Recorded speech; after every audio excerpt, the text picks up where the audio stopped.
శ్రీమాత్రే నమః. వృశ్చిక రాశి వారికి ఏ విధంగా ఉండబోతుంది స్త్రీ శాపం? జాతకాన్ని మనం పరిశీలించినప్పుడు ఒకవేళ జాతకంలో గనక గ్రహస్థితులు అనుకూలంగా లేనప్పుడు మనం ఎక్కడికి వెళ్ళినా అన్ని రకాలుగా కూడా ఇబ్బందులు పడుతూ ఉంటే దాని యొక్క ప్రభావం ఒకవేళ స్త్రీ శాప ప్రభావం ఏదైనా ఉందా చూసుకొని జాతకాన్ని పరిశీలించాలి. ఒకవేళ జాతకంలో స్త్రీ శాపం ఉన్నవారు ఇప్పుడు వృశ్చిక రాశి వారికి ఏ విధంగా ఉండబోతుంది? జాతకాన్ని ఇప్పుడు పంచమ స్థితిలో చూసుకుంటే పంచమంలో రాహు, అదే విధంగా పంచమంలో శుక్ర కలయికతో ఉండటం వల్ల అనుకోని సమస్యలు ఏర్పడుతున్నాయి. అనుకోకుండానే కొన్ని ఇబ్బందులు పడే అవకాశం ఉంది. ఈ యొక్క ప్రభావం ఏ విధంగా ఉండబోతుందని చూస్తే గనక శుక్ర రాహు కలయికతో ఉండటం వల్ల సంతాన పరంగా కర్మదోషం అనేది ఏర్పడుతుందన్నమాట.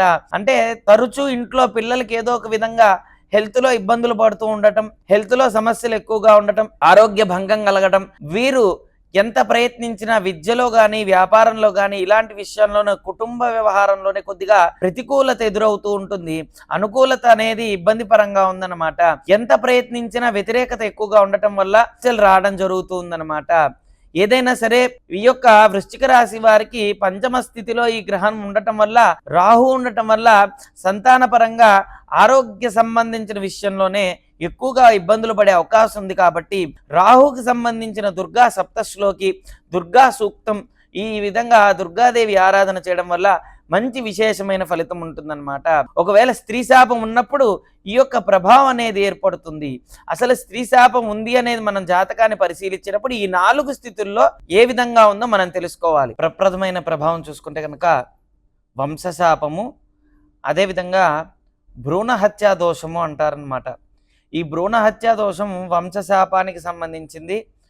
అదేవిధంగా అంగవైకల్యం, మనోవైకల్యంతో సంతానం కలగడం, ఇవన్నీ కూడా జరగడం ఖచ్చితంగా జరుగుతుందన్నమాట. మనం గమనిస్తే ఈ శాపం దేనివల్ల వస్తుంది అంటే భ్రూణ హత్యా దోషము అంటారు. ఈ భ్రూణ హత్యా దోషము అంటే ఇష్టం లేని స్త్రీని గనక గర్భ నివారణ చేస్తే, మాతృమూర్తికి ఎవరికైనా సరే చాలా ఇష్టంగా ఉండి గర్భం వచ్చిన స్త్రీని ఇంట్లో వివాహమైన తర్వాత తనకి ఇష్టం లేకుండా గర్భం తీసేయాలి అనే ఆలోచన పెట్టుకొని అన్ని రకాలుగా ఇబ్బందులు పెట్టి బాధ పెడితే గనక తర్వాత తరం వాళ్ళకి వంశానికి దోషం వస్తుంది.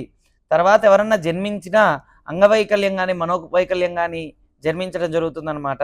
ఇది ప్రథమమైన శాపము. వంశశాపము, శల్యశాపం అని కూడా చెప్తూ ఉంటారనమాట.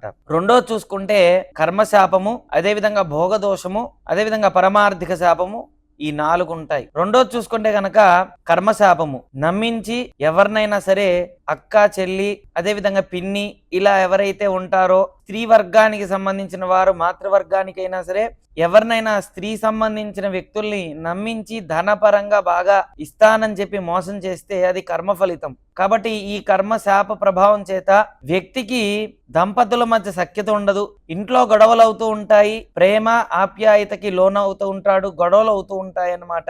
ఎక్కువ శాతం ఇంట్లో ఉన్న స్త్రీ పరంగా ఎంతో ప్రేమ చూపించినా వాళ్ళు వీళ్ళ మీద ప్రేమ ఉండకపోవడం, గొడవలు అవుతూ ఉండటం, అత్తాకోడలు గొడవలు అవుతూ ఉండటం, ఆడపడుచుతో గొడవలు అవుతూ ఉండటం, ఇలాంటివన్నీ కూడా ఇతనికి జరిగే అవకాశం ఉంటుంది. మూడో శాపం చూసుకుంటే భోగదోషం అన్నమాట. ఈ భోగదోషం అనేది ఎలా ఉంటుందంటే ఇతనికి పరస్త్రీ వ్యామోహం ఎక్కువగా ఉంటుంది. ఏదో చేసేయాలి అనే తపనతో బయట వర్గానికి ఎక్కువగా వెళ్ళి ఇంట్లో వాళ్ళని సరిగా పట్టించుకోకపోవడం, గొడవలు అవుతూ ఉండటం, అనవసరమైన విషయాల్లో తలదూర్చడం, ఎక్కువగా కూడా ప్రారబ్ధ కర్మ ఎక్కువగా అనుభవించడం జరుగుతుందన్నమాట. దానివల్ల ఇంట్లో సఖ్యత లేకపోవడం, బయట ప్రశాంతత లేకపోవడం, ఇలాంటివి జరుగుతూ ఉంటాయి. 4వ దోషం పరమార్థిక దోషం. అంటే స్త్రీ శాపం అనే దానిలో 4 భాగాలుగా విభజించినప్పుడు ఈ 4వ భాగం ఎక్కువగా కూడా చాలా మంది జరిగే అవకాశం ఉంటుంది. పరమార్థిక శాపం అంటే వివాహం కాని స్త్రీని ధనపరంగా నమ్మించి, లేదంటే ద్రవ్యపరంగా నమ్మించి, సమయపరంగా నమ్మించి, అన్ని విధాలుగా కూడా ఇతని వ్యామోహంతో, ఇతని ఆకర్షణతో పరస్త్రీని అన్ని విధాలుగా కూడా ఉపయోగించుకొని మోసం చేసే స్వభావం గనక ఉంటే అప్పుడు వచ్చే దోషం పరమార్థిక శాపము. అంటే ఆర్థికము అంటే ధనపరంగా అవ్వచ్చు, అర్ధపరంగా అవ్వచ్చు, అన్ని రకాలుగా కూడా వాడుకొని ఉపయోగించుకొని వదిలేసినప్పుడు వచ్చే దోషం అన్నమాట. ఈ దోషానికి కనుక ఖచ్చితంగా అనుభవించక తప్పదు. జాబు చేతి వరకు వస్తుంది, క్యాన్సిల్ అయిపోతుంది. ప్రమోషన్ చేతి వరకు వస్తుంది, క్యాన్సిల్ అయిపోతుంది.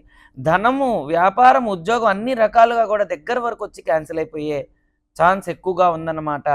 ఈ 4 శాపాలు ఎవరికి ఉన్నాయో చూసుకొని గ్రహించి దాని ద్వారా వీరు గనక ప్రాయశ్చిత్తం చేసుకుంటే అన్నిట్లో కూడా మంచి శుభ ఫలితం ఉంటుందన్నమాట.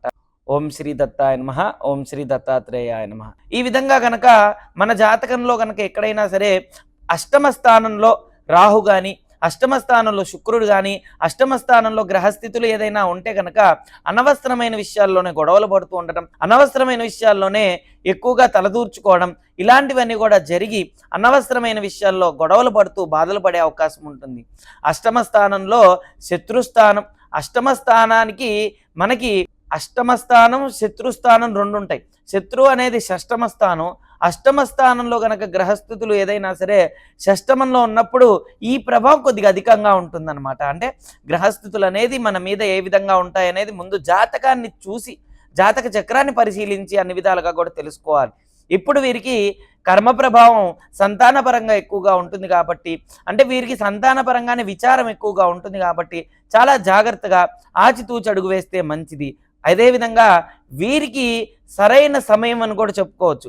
ఒకవేళ కనుక స్త్రీ శాపం ఉంటే వీరికి అమ్మవారి ఆరాధన చాలా విశేషం. ఎందుకంటే రాహుతో కూడిన శని ఉన్నాడు కాబట్టి కాళీ ఉపాసన చేయడం, లేదంటే కొంతమంది సోలిని దుర్గా సూక్త పారాయణం చేయడం, ఇలాంటివన్నీ కూడా వీళ్ళకి బాగా కలిసి వస్తుందన్నమాట.